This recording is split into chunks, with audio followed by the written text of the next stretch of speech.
What is up, Earthnoids and Spacenoids? I am just a simple new type, and in this episode we are covering the side manga Mobile Suit Victory Gundam Gaiden, or Victory Gundam Outside Story. This is a one-shot manga from your favorite writer, Yuichi Hasegawa, creator of Crossbone Gundam. In this story, Uso gets lost and runs into Grey Stoke. They will take on a Zanskar force with a pilot who has unique new type powers, and some sidechickers bail from the Earth sphere. So let's get into this.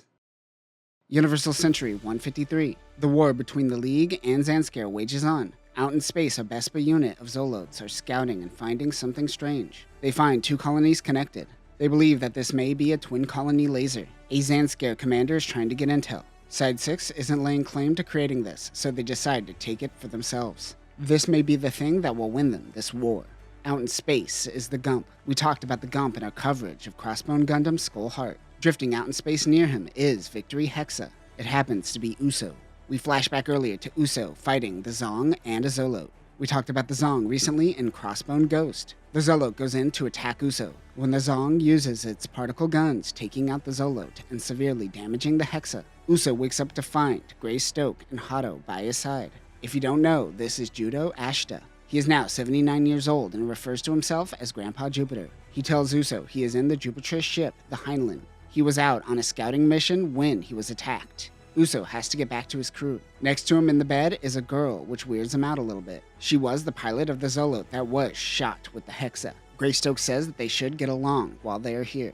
She reminds Uso of Shakti. We learn that her name is Kamui Gyan. Uso means lie in Japanese. So we get this who's on first moment where Greystoke asks what his name is. Greystoke says that he has been going back and forth between Jupiter and Earth for the past 60 years. They approach Jupiter's home colony around the Earth sphere called Dandelion.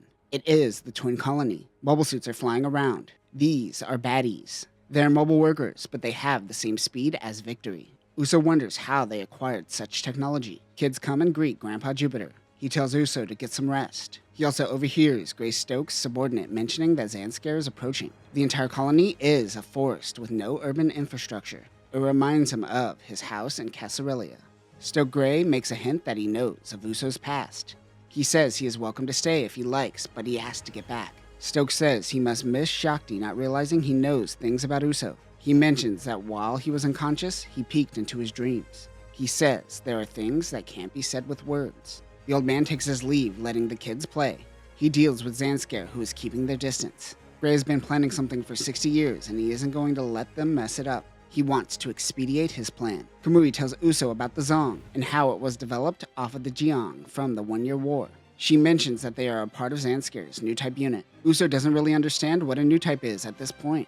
He won't really understand it until he meets his father. Kamui says that one of their teammates rose to the top. His name is Skel Sarpis, the pilot of the Zong. He has the ability to project false memories into your mind and makes you think things hasn't happened. She calls him the ultimate liar. If you're an X-Men fan, this is essentially Empath, a superpowered sociopath. Honestly, that's a fitting path of a Zanskar new type, one who cares only about themselves. Skel would say the most vile things to Kamui, but it felt like he said, "I love you," and he meant it. Remember, new types aren't mind readers, and they are not psychic. They sense feelings. You could say anything to her, then manipulate her into feeling a sense of joy. This guy's taking emotional manipulation to the next level. Fortunately, you don't need new type powers to do this either, as many people are in this kind of relationships. Call me Island-ifish because I just dropped a colony-sized truth bomb in the middle of this video about comics. The entire facility rumbles. Zanskar is beginning their attack. The Zong enters the colony. Kamui says that it is Scale. The kids try to make their escape, during which they find a random facility. Inside happens to be thousands of sidechickers. However, these sidechickers are naked, titties and all. They live life free. Oh no, it's a nudist colony. The kids will laugh at Scale for calling this place a colony laser. The Gump comes in to help. As it is an older mobile suit, it towers over modern mobile suits.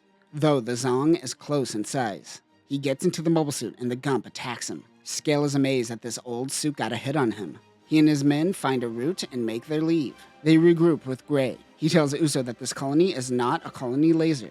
It is a spaceship. They plan on traveling to Alpha Centauri. It will take them 480 years to travel there. He is tired of fighting. Over and over again. He has seen this time and again, so they are leaving. Also, everyone on board, mainly children, are all new types. The age of Universal Century is in part due to asteroid mining. Luna 1, Luna 2, along with 5th Luna, allowed humanity to live in space. This was done with a handful of asteroids. In a universe full of infinity, they could replicate this in Alpha Centauri. Even if they never find a habitable planet, they can't survive in space so long as there is a sun. That'd be unfortunate if other suns gave him cancer. Gray says they can't be spoiled by Mother Earth's arms forever. One thing he knows about humans is that they can survive, no matter what. They're leaving this galaxy behind in 50 minutes. Greystoke has connections with the Federation, the League, and most likely Zanskar to some extent. He happens to have both white and black Victory Gundam parts for them to use. I was going to say, what happens if you run into aliens? Well, I guess it's a good thing you have 5 mobile suits. I should definitely handle it. He tells Uso to get out of there, as it isn't his fight. But he gets into a core fighter and intends on helping out. Kamui also wants to help out Grandpa Jupiter.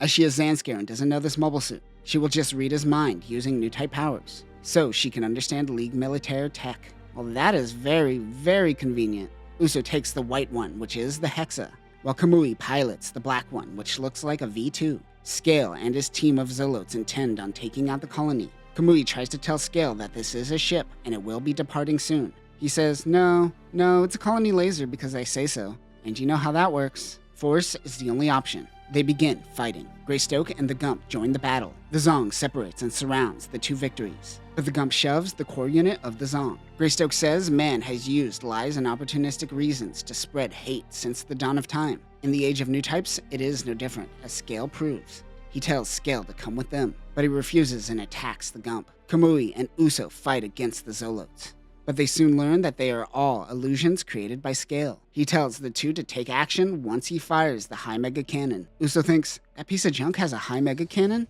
Greystoke thanks the Gump for 60 years of service. He blows off the Gump's head, revealing the head of Double Zeta.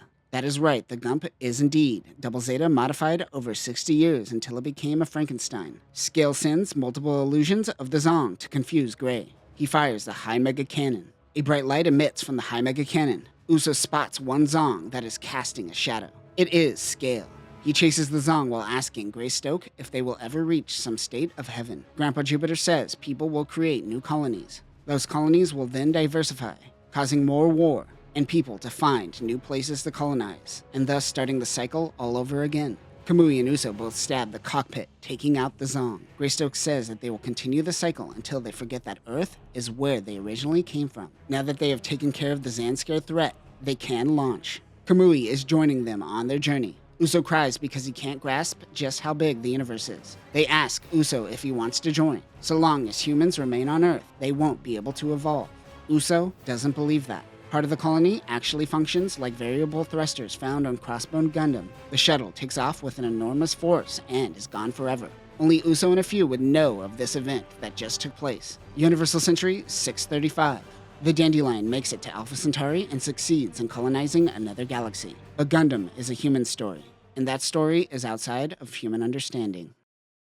And that will conclude Mobile Suit v Gundam Gaiden, and it ultimately closes the chapter on Judo Ashta's story. It is good to see that after the main Jupiter fleet failed to use Angel Halo for humanitarian purposes, Greystoke was able to utilize the Sidechecker technology for good. Humanity will ultimately move forward regardless of what happens around the Earth sphere. This won't be the end of Judo, as we haven't covered his adventures in Gundam Evolved, Crossbone Gundam Love and Peace, and the Double Zeta manga. But that will do it for now, new types. Remember, Judo took the Farnsworth route and said, I don't want to live on this planet anymore. God, I wish I could do that. Peace.